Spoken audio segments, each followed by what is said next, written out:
Quiero presentarles en primer lugar a la primera ponente, Olivia Cátedra, licenciada de Estudios Orientales, doctora en Filosofía y especializada en Filosofía de la India. Es investigadora del CONICET en el área de Filosofía Comparada e Historia de las Religiones, miembro fundadora del ex Colegio de Orientalistas de la República Argentina, autora de más de 75 artículos especializados y publicados en instituciones nacionales e internacionales y 20 libros sobre su especialidad, Filosofía de la India y de China. Directora del proyecto de investigación plurianual del CONICET, Mito e Historia, e investigadora asociada del proyecto Textos y Contextos 1 a 3 de la Universidad Nacional de Mar del Plata. Pude leer tanto así. Ex profesora titular de la USAL y actual profesora asociada en la Universidad FAJA de Mar del Plata. Profesora invitada de la Casa de la India de Valladolid, del Centro Litae de Valladolid y del Centro Bindu de Madrid. Aquí estaba todo. Algo en realidad, algo, pero vamos a llegar hasta el final. Por favor. Bueno, gracias. Bueno, buenas tardes. Esta ponencia se denomina acerca de la omnisciencia de Buda según los diálogos de Rey Mirinda y algunas de las proyecciones psicológicas. La intención de estos comentarios es analizar un breve texto de los diálogos de Rey Mirinda, capítulo 4, 1.21, que justamente se denomina así, sobre la omnisciencia, pero que tiene la característica que cuando habla de la omnisciencia, paralelamente para hablar de ella, va a hablar de los 7 tipos de mente. Entonces, en razón de este texto, quería señalar 4 cosas. La noción de omnisciencia en sí misma, como se va a presentar en este texto, como se presenta en este momento del budismo, y en esta fuente, lo cual constituye un acercamiento de orden filosófico. En segundo lugar, algunas de las consecuencias de la lectura de este texto, lo cual tiene una proyección de orden literario, histórico y psicológico. Y, en tercer lugar, ¿cuál sería la proyección literaria e histórica? Bien, la siguiente, en términos amplios. A raíz de este texto es posible advertir, en algunos de sus detalles, al budismo como una tradición. Utilizo específicamente el término tradición en vez de religión y filosofía para resolver y sortear los problemas que trae tanto el pensar en el budismo como una religión o como una filosofía, también una tradición, y cómo en ella confluyen, así como en el yoga también, la tradición previa de los ascetas renunciantes, los sannyasis, validando de este modo la perspectiva de muchos investigadores actuales que ven en el budismo la base del yoga y los antecedentes del yoga, por lo menos yoga clásico. Esto en general. Y más particularmente respecto a lo que va a decir el texto que probablemente podamos leer entero, veremos cuándo, reapropiando algunos conceptos y ayornándonos al mundo actual. Este texto va a mostrar, para llegar a hablar de la omnisciencia, va a mostrar la distancia que hay entre la información, el entendimiento y la comprensión. Y al hablar de esa distancia, en ese sentido, también va a echar luz sobre la naturaleza y característica de uno de los vrittis. Vrittis son modificaciones de la mente, mencionados por Patanjali en Yoga Sutra 1, capítulo 1. Cuando Patanjali, hablando de los 5 vrittis de la mente, dice que el conocimiento conceptual es un obstáculo para el conocimiento espiritual. Lo cual nos deja parados en una paradoja complicada, porque si el conocimiento conceptual es un obstáculo para el conocimiento espiritual, ¿para qué estudiamos? Ahora, por otro lado, si no estudiamos, no hay rigor en el proceso interno psíquico. Debo notar también, me sorprendió esto, un profesor de Leiden de 1890, no tengo a mano el apellido exacto de este profesor, identificaba a Patanjali con Nagasena. Esto fue una sorpresa. ¿Quién es Nagasena? El texto del cual vamos a hablar, los diálogos de Rey Mirinda, es un texto no canónico del budismo temprano, y del budismo temprano y tardío. ¿Por qué temprano? Porque pertenece al comienzo del budismo, el budismo de los antiguos, de los Theravada, pero al mismo tiempo, dentro de esa escuela del budismo, aparentemente, si lo están encontrando ahora, es de la última etapa de esa del movimiento o ese canon literario, y algunos encuentran en él ciertos influjos del Mahayana, pero eso es una discusión que excede el día de hoy. Bueno, en primer lugar,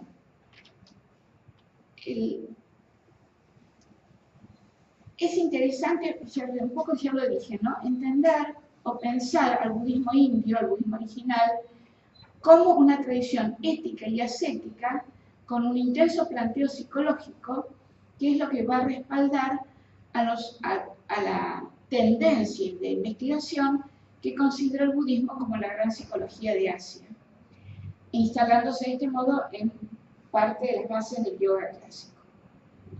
En cuanto al texto en sí de Milinda, el texto de Milinda es un texto es un diálogo entre un rey griego que habría estado en la India y que los indios han llamado Milinda, con el monje Nagasena. Este texto fue editado, una de las primeras ediciones que hay fue la de Max Muller en Oxford a finales del siglo XIX, y teóricamente creo que están los libros acá, estaba en la colección entera, y de Muller, los Sacred Books, y el padre Quiles tenía mucho cariño por este texto, así que por eso también lo pensé en él. El diálogo de Milinda es muy famoso por la analogía del carro, entre otros temas, pero la verdad que es un texto muy rico que trae muchos y distintos detalles para reflexionar y para repensar las tradiciones. Este texto, 4.1.21, se intitula así, ¿no? Son las preguntas que le hace el rey a Nagasena acerca de si Buda es o no omnisciente. Por lo tanto, esto nos obliga a pensar cómo se pensó la omnisciencia en la tradición india. Y entonces debemos decir que este es un término de largo alcance en toda la tradición india. Por toda la tradición india me refiero a la tradición india ortodoxa, al budismo y al jainismo. En los Vedas, un rápido raconto, en las Vedas se lo va a entender como el conocimiento continuo e ininterrumpido de todo. Sarva Jnana va a ser uno de los términos que van a utilizar, que se asigna a diferentes dioses de los Vedas según el momento. Vieron que en los Vedas hay algunos dioses que son más prominentes que otros de acuerdo a los distintos himnos y capas de dentro de los Vedas. Dos que son muy importantes a quien se les adjudica este término Sarvañá u omnisciencia, es a Agni, el dios del fuego. Recuerden que el fuego tiene que ver con toda la cadena simbólica de iluminar, quemar, elevar, etc. Agni, y que es el centro del ritual, y con Indra, el rey del cielo, que tiene 1000 ojos que ven para todos lados. Esto es los Vedas. Luego en las Upanishad, característico del movimiento Upanishad es la internalización de las nociones. El concepto de omnisciencia se va a entender como el conocimiento del Atman, en términos de realidad última. Y desde ese lugar, esta será una omnisciencia de naturaleza espiritual, y más bien potencial que literal. ¿A qué alude esta idea de potencialidad? ¿A qué bien? Bueno, pensando en términos de Upanishad, ¿qué dicen las Upanishad? Todo es uno, y todos somos uno. Y la esencia de la realidad es una sola. Entonces, en ese punto, todos seríamos potencialmente omniscientes, en la medida que hagamos todo el trabajo psicológico previo que habilitaría a ese nivel de comprensión espiritual. Bien, por supuesto ese trabajo es un trabajo de purificación, de disciplina, de ascetismo, de austeridades. Luego viene la noción de omnisciencia en los textos Pali, donde tenemos tanto algunos textos del Jaina como textos budistas.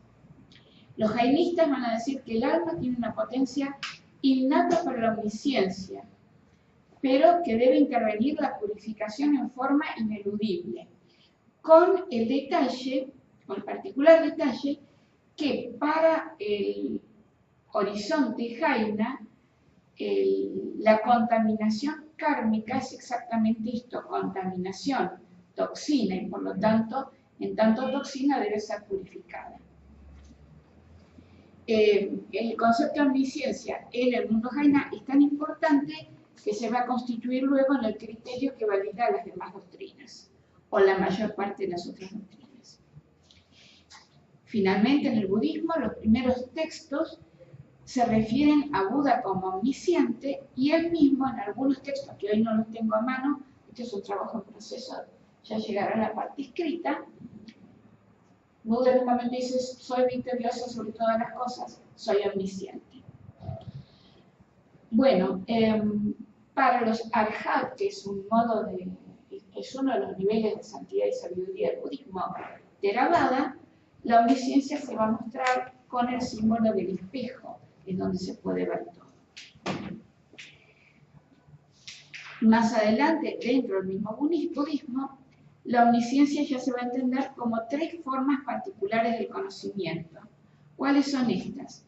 El conocimiento de las propias existencias previas, la clarividencia, que se ve la transmigración de los seres según su karma, y la destrucción de los obstáculos que pertenecen al deseo sensual, al deseo de la existencia y a la ignorancia ontológica.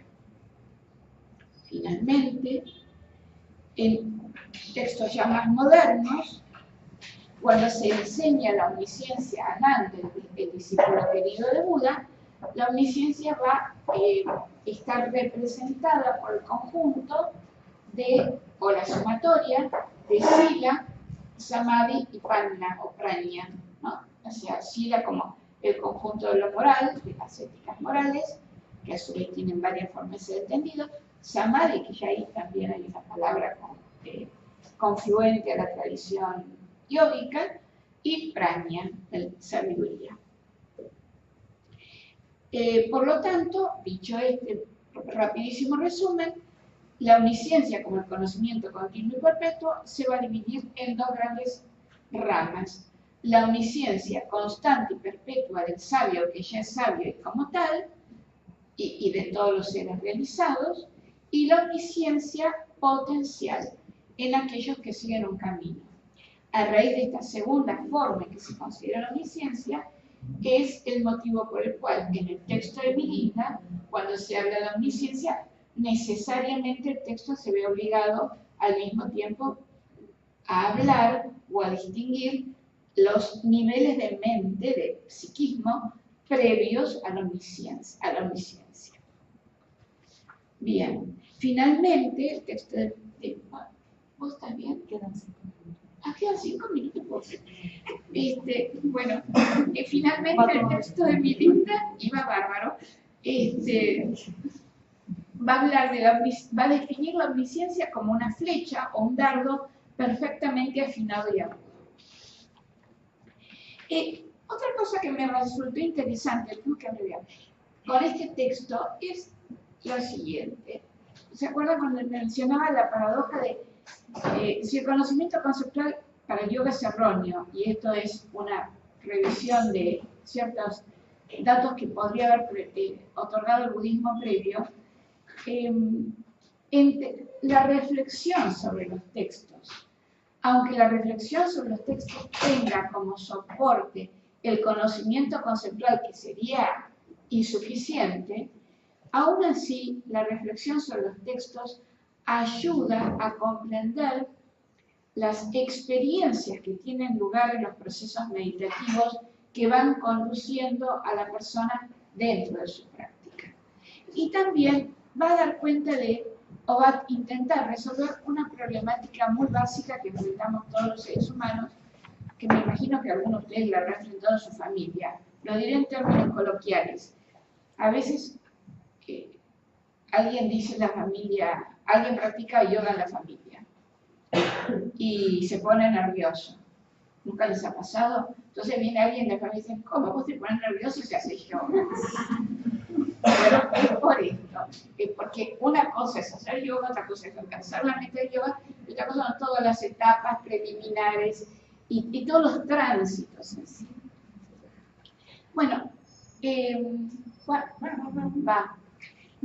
No voy a leer el texto lo pueden leer. Cuando hablan las 7 mentes, las habla en relación a, tengo un resumen, no se asusten, a la analogía del bambú. Él habla que la purificación, el texto de Militna me refiero, ¿no? Que el proceso de purificación de la mente para alcanzar la omnisciencia es análogo al proceso de extraer un bambú que está en la selva o en un estanque enredado sus ramas con otras follajes. Entonces habla de 7 mentes. Dice, la primera mente es la mente común de todos los hombres, donde es igual a un bambú hundido, al cual hay que limpiar, cortar y desenredar. Ese primer estado mental, que es la del hombre común, no sigue ninguna disciplina y se ve dominado por estados mentales y emocionales negativos y consecuentemente la capacidad de entendimiento de su mente es lenta, desde luego en relación a lo superior. La raíz de este obstáculo se define como el intrincado enredo de la mala disposición. Yo creo que esto es un dato muy interesante para llevarlo a la vida cotidiana. El segundo estado de mente, bueno, ya sacaron el bambú, un nudo al bambú. El segundo estado de mente es de los seres convertidos. ¿A qué convertidos? Bueno, que ya el texto es budista, desde luego convertido a la tradición budista, pero esto aplicaría a cualquier tradición de base ética y ascética que proponga un trabajo de orden espiritual. Entonces, la segunda mente es de los seres convertidos que han recibido y eventualmente entendido algunas enseñanzas. Por lo tanto, se han podido liberar de 3 engaños básicos. La ilusión del yo, las dudas. Es fundamental subrayar el papel de las dudas en todas las tradiciones de Oriente como una alta perturbación psíquica, las dudas. Y vuelvo al texto, el tercer engaño básico es el de las disposiciones rituales externas. Dice, esto los coloca en una situación psíquica ambigua en la cual son diligentes estos seres para unas cosas, pero lentos para la comprensión de otras. ¿Y cuál es la raíz de esta situación? La obstinación y el apego. O sea, cada vez que el texto va definiendo un nivel de estas 7 mentes, la describe, la pone en la analogía del bambú, da sus características y muestra cuál es su avance y cuál es su obstáculo. Entonces, en el primer caso, la mala disposición. En el segundo, la obstinación y el apego. En el tercer caso se menciona la liberación de las 5 contaminaciones inferiores y recién a partir de la cuarta mente empiezan a definirse cómo los practicantes ya de cierto nivel van accediendo y siempre en este orden, ¿no? En la medida en que avanza el trabajo espiritual o el trabajo interior, aumenta la capacidad de visión, capacidad que va a ir trasluciéndose hasta llegar finalmente a la omnisciencia. Y los 4 grados superiores van a ser los estudiantes superiores o los discípulos superiores, los anagamis, los arhat, los patyeka budas y finalmente el Buda. Estos son los 4 niveles. Dos detalles más del texto, si lo encontrara, sería maravilloso. Por ejemplo, con respecto a los patyeka budas, dice, estos ya han llegado a un alto nivel de comprensión, los obstáculos en sus mentes los obstáculos inferiores están eliminados y se mueven con solvencia en la comprensión superior. Hasta cierto punto. ¿Cuál es ese cierto punto? Dice, ellos se mueven con pureza en relación a su propio entorno. Y es como el caso de un hombre que sin temor cruzaría a voluntad, de día o de noche, un arroyo de su propiedad. Pero cuando vislumbra el poderoso océano, profundo y amplio, y siempre en movimiento, si no ve ninguna orilla, dudaría, ¿sabe? Y se sentiría temeroso, y no haría ni un esfuerzo por cruzarlo. ¿Por qué es esto así?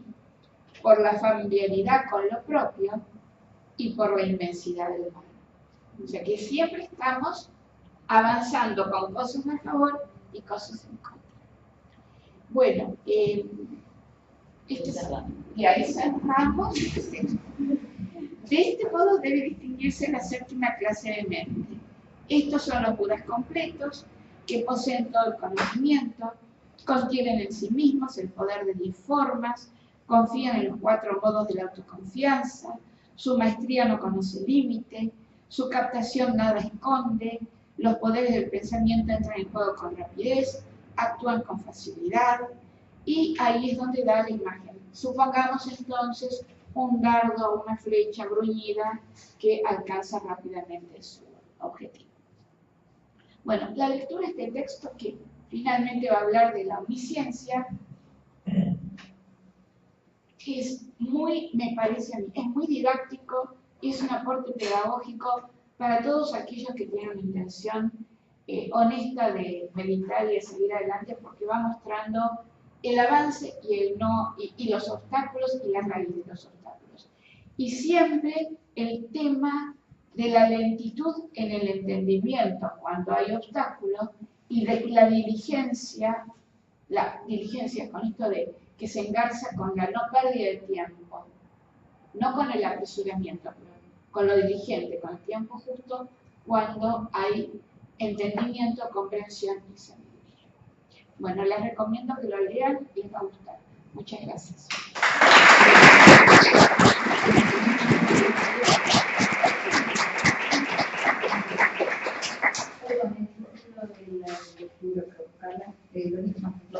El texto, los diálogos de Rey Milinda, de Milinda y Nagacena, el texto es 4.1.21.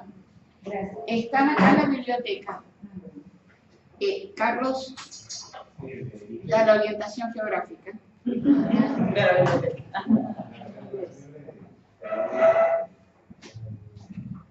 Sí, hoy también se consigue internet. Bueno, en general, el que modera la mesa presenta último, pero yo voy a presentar ahora para cerrar con una presentación más vistosa y poder darle paso después a la conferencia final. Entonces me presento sola y escuetamente, soy profesora de la Casa de la Escuela de Estudios Oriental y egresada de la escuela, y doy clase de las materias de historia del este de Asia, China, sudeste asiático. El trabajo que traje para hacer una introducción a este tema del budismo en la ruta de la seda está relacionado, el título es La dinámica de la tradición del budismo y el proceso de la traducción de sus fuentes, y está relacionado con el complejo proceso que ha tenido que transitar el budismo en el proceso de ser traducido para poderse difundir y ser entendido en las otras comunidades a las que fue arribando, que obviamente no hablaban el sánscrito o el pali como lenguas originales de los cánones por los que venían originalmente escritos. Antes de pasar a leer un poco algunas cuestiones del trabajo, aquí también entramos en una paradoja del budismo que habíamos esbozado ya también en la presentación anterior, porque el budismo esencialmente va a apuntar a una práctica interior e incluso algunas de sus escuelas desdeñan o no le dan importancia al estudio concienzudo de las fuentes y los sutras y van a este trabajo de la práctica. Otras escuelas sí revalorizan el estudio de los sutras, así que aquí vamos a tener lo que ha sido el desarrollo al paso de los siglos de las diferentes modos en que se ha encarado la tradición, tanto en la práctica como en su transmisión. Pero bueno, en todo caso, más allá de este debate que puede tener cada uno de los practicantes interiores, en el caso de la transmisión es muy importante el tema del uso de la terminología. Cómo se ha traducido a otras lenguas estos términos que originalmente estaban en las lenguas de los cánones tanto sánscrito como pali, y que en muchos de los lugares a los que el budismo arribó, las lenguas de estas zonas no tenían términos equivalentes para traducir esta terminología y todo lo que esto fue generando.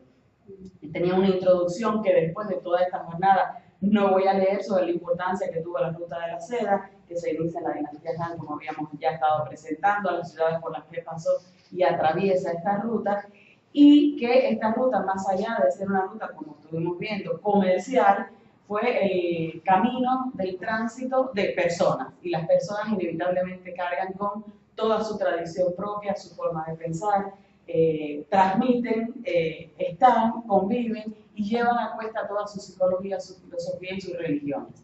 Así que se va a convertir en un lugar de encuentro y además sirvió para la promoción, en particular del budismo, aunque transitaron por esta ruta muchísimas otras tradiciones, y va a ser el camino que facilitó la llegada del budismo hacia el norte, estoy hablando con respecto a estar en la India, tanto hacia Central como China.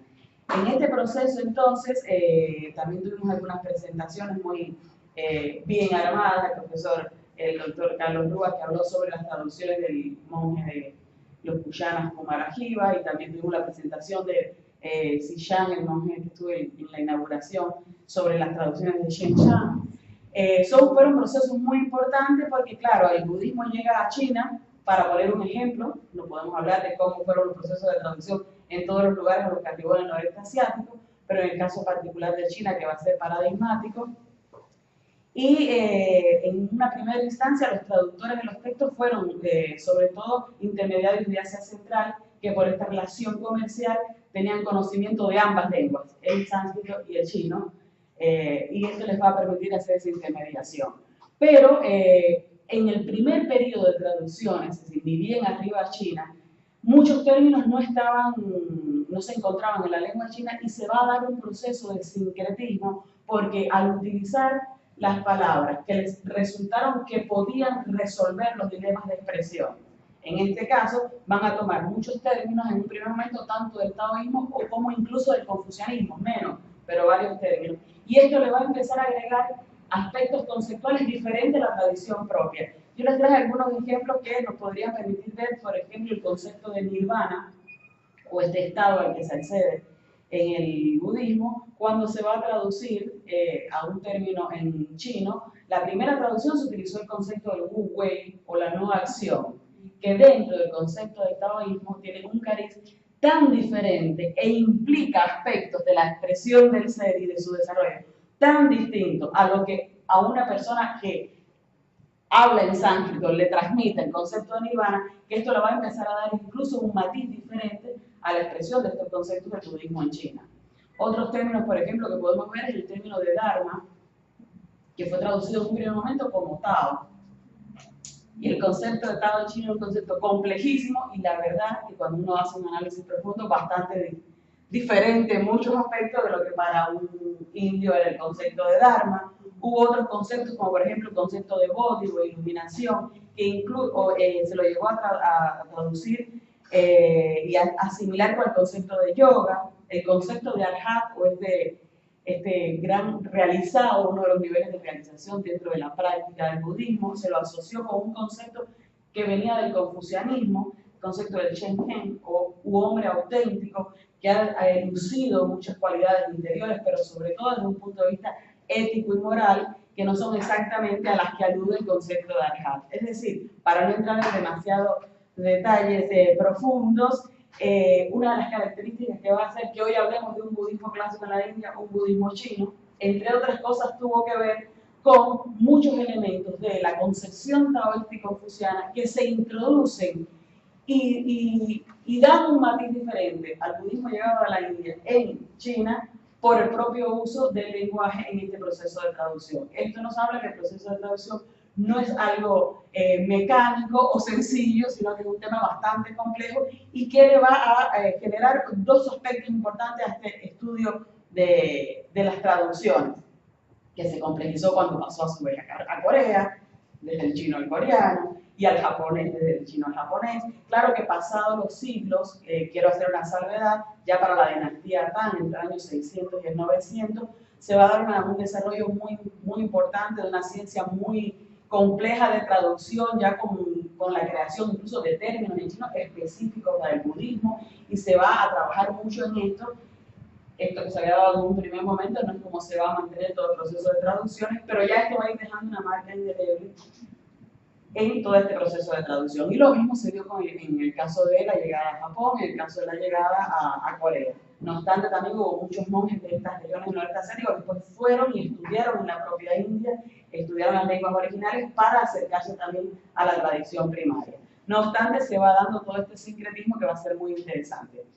En el caso, por ejemplo, de la traducción, para acercarme al momento contemporáneo de las lenguas occidentales, un proceso que va a empezar, tenemos temas antiguos como la época de los diálogos de Vilinda y demás, es decir, el contacto, digo, de Occidente con el budismo, lo podemos ver después en el siglo XV con la llegada de los primeros monjes cristianos, en fin, se va a dar un contacto, pero los procesos fuertes de traducción van a empezar para finales, sobre todo, del siglo XIX, con las obras, bueno, de Max Müller, por ejemplo, y muchos otros autores occidentales que van a hacer un aporte muy importante, tanto del budismo clásico de la India, es decir, haciendo traducciones del sánscrito, como occidentales que empiezan a traducir también de lo que ya ha sido la gran producción, que a esas alturas, estamos hablando para el siglo XIX, se ha dado, por ejemplo, del budismo tibetano, y entonces se van a hacer también traducciones importantes de los cánones del budismo de Tíbet y de los cánones del budismo chino también, e incluso del Tripitaka coreano. Entonces se van a dar procesos de traducción ahora a lenguas occidentales, en donde se va a dar todo un proceso del mismo tipo, en esta cuestión de, en un primer momento se dio un reflejo de una posición etnocéntrica, donde Occidente inevitablemente además tuvo una proyección cultural, lo que se llamó una perspectiva donde leyó la cultura del otro como inferior, va a ser la imposición incluso de muchas terminologías de la tradición propia judeocristiana, que también le van a cambiar el matiz a muchos conceptos. Por ejemplo, el tema de la lectura de los sutras o repetir sutras, asociándolo con conceptos como la oración, que también tiene una actitud interior muy diferente dentro del judeocristianismo y dentro de lo que va a ser esta tradición del budismo, y vuelve a dar un proceso bien complejo en este sentido. Y para nosotros, los hispanohablantes, además se nos va a dar la situación de que las traducciones al español, que hoy en día ya se están haciendo y bastante, llegaron mucho después que las que se hicieron primeramente en inglés, en francés e incluso en alemán. Es decir, que por bastante tiempo se estudió en el mundo hispanohablante las traducciones del inglés y del francés y del alemán al español, es decir, traducción de la traducción de la traducción. En definitiva, para no ahondar, porque tenemos el tiempo un poco apretado, quisiera decir que hay muchos conceptos dentro de la traducción que se mezclan y que nos acotan el trabajo de esta transmisión. Por un lado, ¿cuál es la finalidad que se va a hacer que tiene un proceso de traducción? Entonces va a estudiar y va a tener que ver con desde dónde se hace la traducción. ¿Quiénes van a ser el objetivo, la finalidad? Para estudiosos de lengua y cultura, para conocer otra cultura, para comparar cultura, para hacer divulgación en general, para transmitir espiritualidad e inspirar. Si los objetivos son distintos, las traducciones también tienen un enfoque diferente. ¿Quién va a ser el receptor? ¿Especialistas? ¿Público en general o practicantes? También la traducción va a tener un sentido diferente. ¿Quién traduce? ¿Un académico? ¿Grupos de traductores o practicantes que deciden tomar esta tarea, como fue el caso de monjes Marajiva, como estuvimos viendo como uno de los clásicos traductores, que realmente eran grandes practicantes que se introdujeron a profundidad en la propia tradición, que tuvieron experiencias dentro de la tradición y después buscan cómo transmitirla a un académico que hace una traducción desde el punto de vista lexicográfico, ¿no? Bueno, ahí también hay diferencias grandes. El tema metodológico, si son métodos filológicos literales, filológicos interpretativos o comunicativos libres, como los llaman. Y si el modo, si va a ser una traducción escrita o cuando son traducciones orales. Y en el caso de ser oral, que es una de las que más encontramos en este momento en Argentina, que vienen muchos maestros y por suerte podemos tener transmisión directa, pero siempre a través de un traductor, si el traductor está presente o si no, bueno. Todo esto es una mediatización al acceso a las fuentes del conocimiento. En definitiva, todo esto, bueno, incluso en el proceso de traducción también se utilizaron algunos métodos que son importantes, como fueron el tema de la acuñación de términos, es decir, algunos términos no se encontraba cómo traducirlo porque no teníamos en nuestras lenguas una palabra para ese concepto y se acuñaron términos nuevos, siempre teniendo cuidado de no usar algunas palabras que estuvieran muy cargadas de un significado opuesto al término que se va a utilizar. El método de perifrástica, que es usar muchas palabras para completar una idea, para redondear el término y completarlo. También el uso de lo que se llama el calco, que es cuando se toma literalmente la traducción por la semántica, o que se ha utilizado mucho y que yo considero que ha sido bastante importante también, el tema de los préstamos. Cuando no se traduce una palabra y se la comprende desde su traducción. Por ejemplo, es típico en el budismo que conceptos como bodhisattva, Buda, Dharma, no se traducen, se ponen así. En el caso del español, la Academia de la Real Lengua habla de que las lenguas que tienen alfabetos no latinos hay una forma, hay determinados criterios para hacer la utilización de esos términos y, por ejemplo, en el caso del español se les ha quitado la H, la W, en el caso de Buda o budismo, para que sean menos, ellos dicen, para que sea menos áspero a nuestra manera de expresarnos. Entonces, el Buda, que se escribe con W y H, que tiene un significado también, esas letras en sánscrito se pierden en el español al quedar con la D y la H nada más. Bueno, pero en definitiva son términos que se decidieron directamente no traducir, no poner el iluminado, sino seguir diciendo Buda. Bueno, muchos de estos términos son absolutamente cuestionados. Y para ver algunos ejemplos, así como lo puse en el caso del chino, hay muchos debates. Por ejemplo, uno de los términos que se ha utilizado en muchas de las exposiciones que hemos escuchado en estos días, entre ayer y hoy, es un término que ya se ha acuñado, pero que en realidad muchos traductores de lengua hispana critican porque consideran que ha sido una traducción literal del inglés, que es el concepto de seres sintientes. Hacemos todas las prácticas para el beneficio de todos los seres sintientes, terminan todas las plegarias, por ejemplo, del budismo tibetano. Este tema de seres sintientes, dicen algunos especialistas en lengua hispana, es muy oscuro en español y en realidad fue una traducción literaria desde el inglés, pero en tibetano el término senskan lo que quiere decir en realidad es mente y conciencia, entonces podría ser traducido como seres conscientes o incluso como seres, porque los seres tienen conciencia, si no son objetos en español en realidad, y podríamos decir seres, no habría que decir seres sintientes. En fin, debates siguen habiendo muchos, se hacen críticas. Por ejemplo, uno de los primeros diccionarios tibetanos, latín y francés, que se editó en 1899, tradujo el término din po como peché o pecado, pero el concepto de pecado está muy alejado de la traducción de ese concepto. Si lo vemos literalmente, este concepto en tibetano lo que quiere decir es que arrastra hacia abajo o que es una acción que nos degrada. Muy alejado de lo que para un judío cristiano es el concepto de pecado. Entonces, como vemos, las traducciones pueden deformar, pero también, y aquí quisiera cerrar con algunas reflexiones personales, este concepto de que algunos lingüistas también se angustian sobremanera con el temor a la deformación, tendríamos que hacer una salvedad de decir, y el caso de desarrollos particulares como el budismo chino, que nos podríamos decir si exactamente es una deformación o un aporte al darse esta incorporación de términos nuevos que le dieron una nueva forma de expresión a esa tradición. Entonces, aquí entramos en la paradoja de en qué medida que se incorporen conceptos nuevos, inevitablemente en el proceso de traducción, deforma o enriquece. Otro debate que podría dejar abierto para incomodarnos y que la tarde no sea tan diáfana. En definitiva, personalmente quisiera cerrar porque ya estoy en tiempo y no voy a faltar a mi deber, que la presioné bastante a Olivia.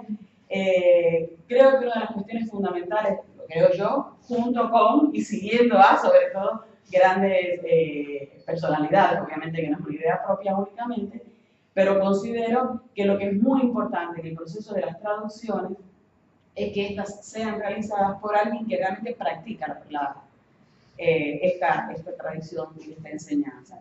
Porque como está basada en un proceso que implica la transformación interior, está basada fundamentalmente en el hecho de realizar la práctica.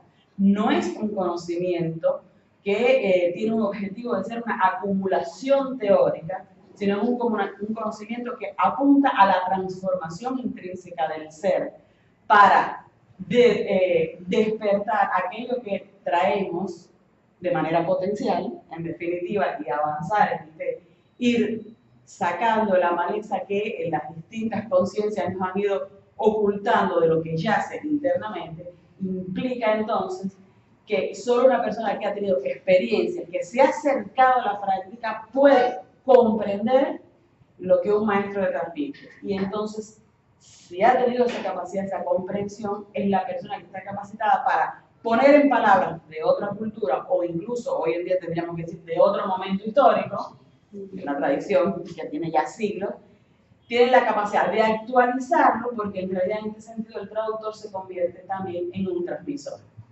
Es una forma de hacer pedagogía también. Así que siguiendo el ejemplo de Kumarajiva, por ejemplo, que fue uno de los que se habló tanto y que, como vimos en la historia que presentó el profesor Rúa, su vida implicó una vida de transformación y de trabajo dentro de todo el mundo espiritual. Realmente esta es la única forma, considero, en que se puede hacer una buena traducción. Muchas gracias.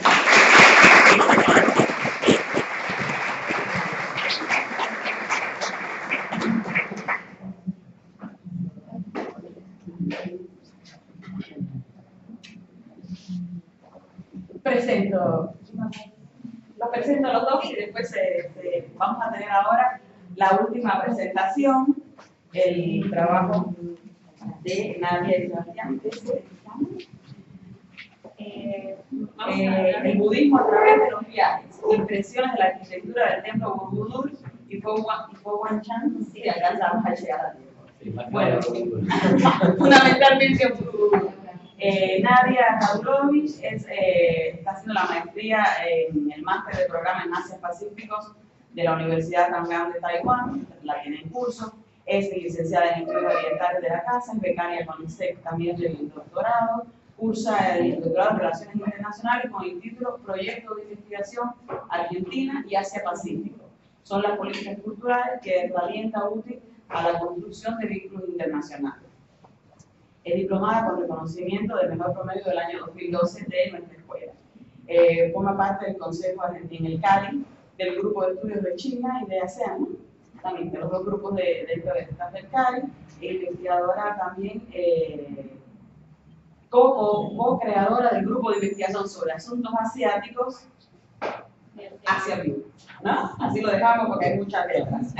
Y Sebastián, también egresado de la escuela, estudiante de la maestría en estudios internacionales de la Universidad de Torcuato de Itela, licenciado de nuestra casa, colabora también en Asia View y bueno, nos van a presentar el trabajo, así que los dejo hablar a ellos. Muchas gracias, Maya. Bueno, gracias a todos por la asistencia. Bueno, nosotros con nuestra presentación la idea es viajar un poco. Fue una jornada bastante intensa, por ejemplo. Así que nos toca un poco viajar. Y nosotros, si bien el título, como bien decía Maya, proponíamos hablar sobre el templo Borobudur y el templo Fo Guang Chan, que es un templo que está en Taiwán, en la ciudad de Kaohsiung, por debido a poco tiempo. Probablemente vamos a focalizarnos primero en Borobudur, para que puedan después, si quieren ver las maquetas, las imágenes, lo puedan hacer con mayor detalle. Por lo tanto, también queremos agradecer a la Embajada de Indonesia por su ayuda y por prestarnos tanto la maqueta como algunas imágenes que vamos a ver. Bueno, para aclarar también por qué es esto de los viajes, bueno, yo tuve la oportunidad en marzo de este año de viajar a Indonesia y visitar el templo Borobudur, por eso también acá cuando vean la maqueta pueden ver que en la entrada del templo. Bueno, acá lo que vemos, la primera imagen que vemos en el templo es vista, bueno, obviamente este templo desde una de las valoraciones que después Sebastián me va a comentar de cómo se ha constituido el templo, pero pueden ver ahí el territorio fértil, cómo está rodeado de montañas. Y en el fondo se ve el monte Marapi, que es el volcán antiguo, uno de los volcanes más famosos de Indonesia y incluso del mundo. Bueno, vamos a contarles un poco sobre la historia de Borobudur. El templo Borobudur realmente se dice que es el Candi Borobudur o el Candi Borobudur, realmente así es como se describe. Y está rodeado de un montón de hilos de misterio, desde el nombre, desde la historia, porque hay muy pocos registros históricos o que hayan sobrevivido en nuestra época sobre la construcción y quién exactamente construyó el templo o el Candi. Pero bueno, se estima aproximadamente que en el siglo VIII después de Cristo es que se haya construido el templo, bajo la dinastía Sailendra. La dinastía Sailendra fue uno de los reinos más importantes de Indonesia, que si bien se concentró en Sumatra, tuvo una influencia muy importante en la isla de Java. La isla de Java es donde está el templo Borobudur, en el centro de la isla. Y se puede visitar desde Yogyakarta, que es una de las ciudades más importantes de Java. Bueno, se cree que aproximadamente 75 años tardó en construirse este templo. Y como van a ver, es impresionante. Una de las preguntas que nos podemos hacer es, ¿cómo es que llega el budismo a Indonesia? Bueno, se cree que, como antes mencionó Maya, también con la ruta de la seda. Y probablemente haya llegado, si bien hay debates entre el siglo IV y siglo VI, después de Cristo haya llegado a Sumatra y después se haya esparcido por el resto de Indonesia. En cuanto al uso del templo, se cree que aproximadamente había estado en uso desde su creación en el siglo VIII hasta el siglo X o siglo XV. La llegada del Islam a la isla de Java fue determinante para el uso del templo. Bueno, ¿qué significa Borobudur? Como antes les mencioné, hay muchas suposiciones y hipótesis sobre lo que realmente significa la palabra Borobudur. Una podría ser que indica el lugar del monasterio. Y esto, en realidad, es que en Indonesia el término Candi no es exactamente el término que se puede usar para otros templos, sino que también designa no solo monasterios o templos, sino también lugares de peregrinaje, lugares de baños o de meditación, o incluso determinar construcciones arquitectónicas. No es determinado claro, porque la palabra Candi tampoco se conoce bien su origen. Entonces, en Indonesia, en la antigüedad, se determinó usar Candi para unificar, digamos, estos templos. Como un santuario budista de la secta Vajradhara. El templo de Borobudur es de la corriente budista Mahayana. Por eso una de las traducciones también puede ser Gran Buda. O también podría ser, de acuerdo al antiguo javanés, Boro, que quiere decir honorable. Y muchas veces puede traducir como el santuario del honorable Buda. Pero también hay traducciones que lo denominan el santuario como los múltiples Budas. ¿Y por qué? Porque hay un montón de estatuas. También, bueno, podría ser Boro antiguo. Lo más probable es que, como antes les había comentado, tenga que ver con el lugar del monasterio. Y en especial porque Borobudur podría haberse sido llamado antes del pueblo que rodea al monasterio, que se llama Bumi Segoro. Hasta el siglo XIX el templo de Borobudur estaba no es conocido por mucha gente, sino más bien lugareños, porque está bajo las cenizas de este volcán, tapado por la selva, como vieron en la primera imagen. Es súper fértil este lugar, y árboles. Si alguna vez vieron una imagen de Angkor Wat, podrían visualizar más o menos en qué estado. Pero también estos lugareños tenían alguna noción de este monasterio, un monumento o monasterio que había funcionado antiguamente. Y en realidad la gente no se acercaba a este lugar porque estaba lleno de supersticiones. La gente creía que a lo largo del tiempo, después de su uso de peregrinaje, habían aparecido determinados sucesos que hicieron que la gente empezara a tener miedo de acercarse. Y así es como también pasó a olvidarse de alguna manera sobre el monumento. Pero va a llegar Thomas Raffles, cuando está el gobierno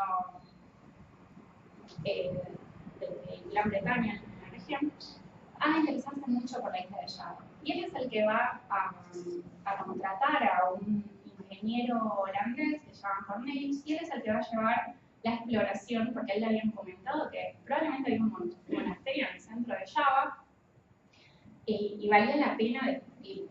Entonces, este señor Cornelius va al centro de Java, que trata a aproximadamente 200 personas de la zona y se dedican a, de alguna manera, desenterrar el templo.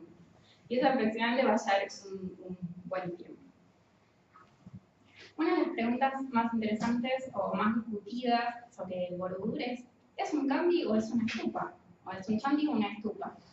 Y al respecto a esto hay muchísimas conclusiones, hipótesis, porque justamente lo interesante del Borobudur es que en sí es una forma única, es un templo único. ¿Se puede decir que es una estupa? Bueno, en realidad el templo Borobudur, como vamos a ver en la parte arquitectónica con Sebastián, no tiene un espacio interno. Entonces, más bien es un lugar de peregrinaje, se puede recorrer, tiene un sentido didáctico y de enseñanza, en el cual a través de, vamos a ver los relieves, hay explicaciones yátricas que van a contar la vida del Buda. ¿Es un kandi? Generalmente los monumentos que refieren al chandi están designados para albergar una deidad o alguna reliquia. En cuanto al Borobudur, la ciencia exacta no se sabe si realmente en algún momento albergó una reliquia. Hay dudas, hay conjeturas de que puede ser que incluso se ha dicho en algunas hipótesis que ha contenido la ceniza. Pero son, digamos, todas hipótesis. Por lo tanto, en conclusión podemos determinar que sí es un chandi, pero un chandi al estilo único de Indonesia y que se concentra en este monasterio.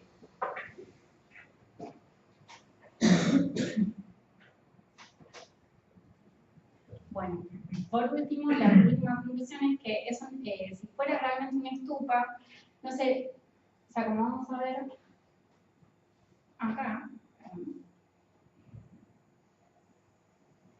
como pueden ver ahí arriba, esta seríamos la corona del Borobudur. Acá después lo van a poder ver. Sería en realidad una estupa en sí misma, o sea, no necesitaría de la estupa que está ahí por encima. Así que ahora Sebastián les va a contar un poco de la arquitectura del Borobudur. Bueno, como vieron, siempre está esta discusión de si es un chandi, si es una estupa. En otro momento también se habla de si es un mandala. Cuando uno lo ve, si uno ve estas representaciones de arriba, tiene un poco más de sentido. Ve ciertas formas geométricas, patrones que se repiten. Pero por lo general, por lo que estuvimos viendo y leyendo, lo identifica más por chandi por esta cuestión del peregrinaje, que uno va recorriendo, y como dijo Nadia, el tema de la estupa siempre es central. Perfecto, ahí lo vemos perfecto.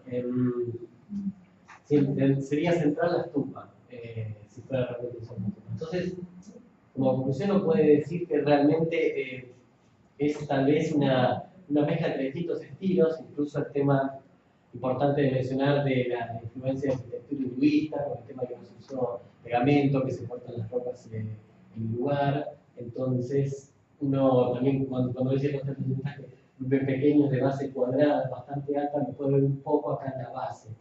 Pero, ¿qué es lo importante en este caso? Después vamos a volver a la imagen del mandala. Vamos para atrás. Que se habla de tres estructuras, digamos. Una base, un cuerpo y una superestructura. ¿Por qué está relacionado esto? con fundamentalmente cómo uno va, digamos, transitando el camino hasta la liberación, hasta el nirvana, hasta la iluminación. Entonces tenemos la base, la pueden ver, o ahí también, que es la esfera, digamos, Kapadatum, de los deseos. ¿No? Sería deseo. Más adelante vemos la segunda, que justo si la ven, acá está bueno porque se ve, después si se pensé, se ve como más complejo, es justamente Arupadatum, la esfera de las formas. Lo que se menciona sobre Arupadatum, que me pareció interesante, que dice donde el hombre ha abandonado sus deseos, pero todavía está atado al nombre y a la forma. Siempre el tema de las formas, el mundo de las formas aparece de distintas maneras, mucho en la literatura budista. Siempre uno pensando esto de que, tal vez no es el tema, pero cuando uno llega al Nirvana, muchas veces, si bien mencionamos los arcán que se quedan, bodhisattvas que vuelven, que es esa cosa que se habla siempre de, como crítica, que es más solidaria, el budismo más Mahayana, frente a Theravada, que es más, tal vez según siguiendo los textos, más monástico, pero uno abandona formas, abandona un nombre, abandona si se quiere formas de pensar, pero después vuelve, casi siempre, vuelve a su, o muchas veces dicen vuelve a su vida cotidiana, o como más o menos menciona el Sente, que pone tanto digamos, énfasis en las cosas cotidianas. Entonces, cuando el hombre sigue atado digamos, a los nombres, a la forma, cuando llegamos al Arupadatum, que sería sin forma, que amorfo, no me gustaría, claro, Arupadatum, sí, como negación de Arupa, y es donde el hombre ya se libera del mundo fenoménico, como se menciona. En este sentido ya llega al Nirvana. Entonces vamos pasando.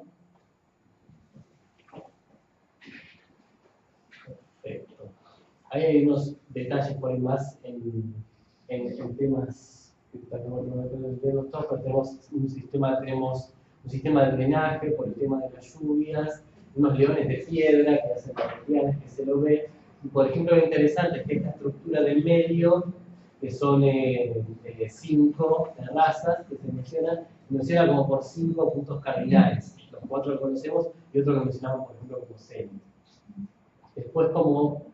Tenemos 4 entradas que pueden ver a lo mejor. Claro, acá pasa que pero acá vemos las escaleras y después tenemos, imagínense, un cuadrado, 5, y luego tenemos lo que es Arupa, donde tenemos círculos concéntricos. Entonces tenemos, de cierta manera, tres formas geométricas distintas. Ahí está donde de arriba se puede ver con un mandala. Después la parte más narrativa que vemos, tenemos varios relieves donde dijo Nadia que tenemos yatakas, si recordando lo que es los yatakas, porque tenemos narrativos y decorativos, esto se llama más narrativo, se cuentan las historias de la vida de Buda, entendido como Bodhisattva, vidas anteriores, siempre esto tiene un fuerte contenido moral, podemos ver reencarnaciones en animales, también hay pequeñas inscripciones del karma, siempre sirviendo, digamos, como para exponer la ética. Interesante. ¿Sí? Borobudur, las yatakas, de la manera que están en los relieves, no necesariamente tienen un orden cronológico, por así decirlo, en lo que serían las etapas del Bodhisattva, sino que están bastante al azar. ¿Sí? Perfecto. Sí, no están en un orden cronológico, en el sentido que pasan del mal, salen del malo. Y siempre está esta idea de fábula. Si alguno de ustedes leyó, se acuerda de Kalila y Dimna, puedo decir, de la traducción de la literatura árabe, que justamente tiene origen en India, lo podemos identificar bastante con eso. Bueno, después la parte del mandala gigante, si bien está bastante descartado que sea un mandala, lo analizamos con esta mezcla de... Ahí lo pueden ver bien, está el tema de la base, el cuerpo y la superestructura.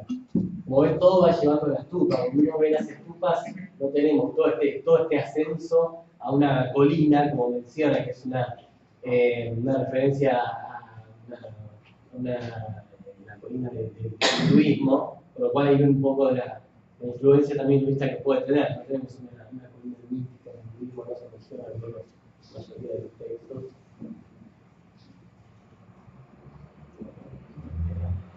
A mostrarles unas imágenes para que vean de acuerdo a seguimos explicando. Por ejemplo, este es uno de los corredores que sería en lo que sería, digamos, la parte del medio, del espacio con forma. Como pueden ver, el detalle es completamente lleno de relieves. Ahí no hay prácticamente un espacio sin decorar. Tiene mucha similitud, digamos, con la arquitectura india del periodo Gupta.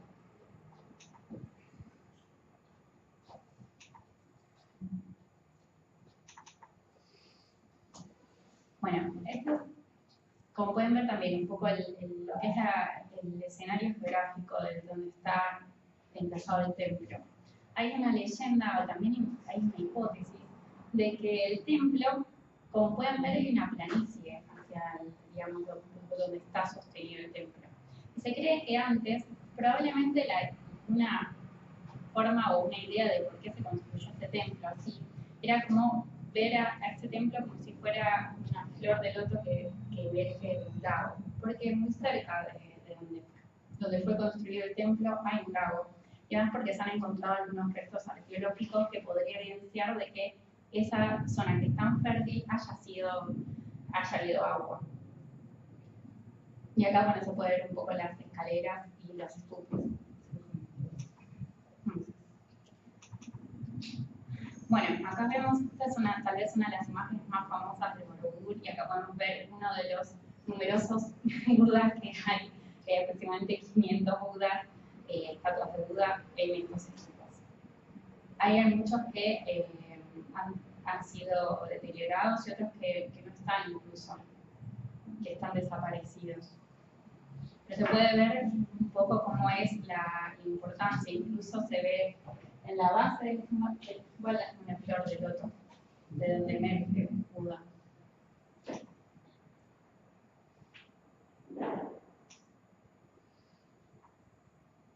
Bueno, acá tenemos uno del sistema de Sauer, que es muy bello decorado. La verdad es que el estar ahí es una experiencia muy interesante. Yo ahora les vamos a mostrar un video muy cortito, que dura aproximadamente 1 minuto, sobre justamente cuando yo llegué al templo. Está en una procesión, en peregrinaje, y se puede escuchar los cantos y se ve al monje justamente de los cantos. Bueno, acá podemos ver una de las representaciones también.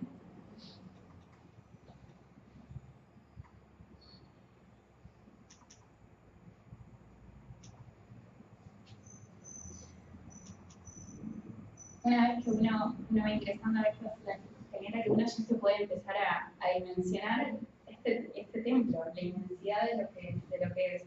Y uno cuando está justamente recorriendo los corredores, es una experiencia muy interesante, no solo por la belleza del paisaje, sino también se siente este aire de una manera místico, que con toda esta antigüedad y toda esta rica historia.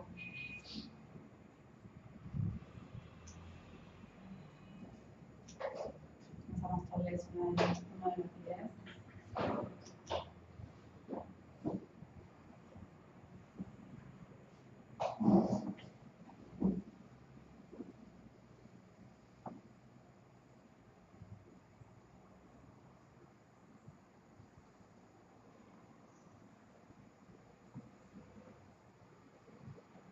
No se escucha, pero están recitando mantras. Y justamente lo que ellos hacen están haciendo el recorrido tal cual como se hace en peregrinaje. Nosotros por falta de tiempo no lo comentamos, pero a 3 kilómetros de Borobudur hay otro templo. Hay 2 templos, uno a 3 kilómetros y otro a 1,5 kilómetros, son muy pequeñitos, por eso no son tan famosos.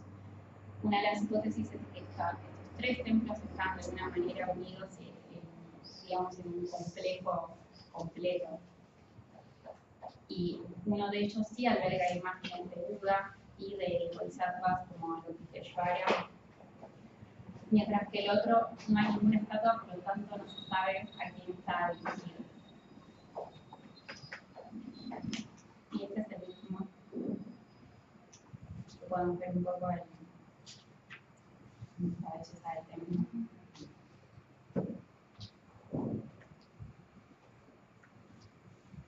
Como pueden ver acá ahí, por ejemplo, uno de los budas se le trata en la cabeza. Sí. Yo le trajeron aquí algunos, a los que alcancen algunos Bueno, folletos de en el año 91 fue anotado en la UNESCO el templo Borobudur, y desde 1973 a 1984 se ha hallado una serie de programas de restauración del templo. El templo ha sido restaurado numerosas veces, primero por la actividad volcánica del monte Meraki, pero también por cuestiones terroristas. Sí. Bueno, esperamos que les haya gustado y los invitamos a acercarse si quieren ver más imágenes, la maqueta, para que puedan ver un poco apreciar la construcción del templo. Muchas gracias y nos vamos.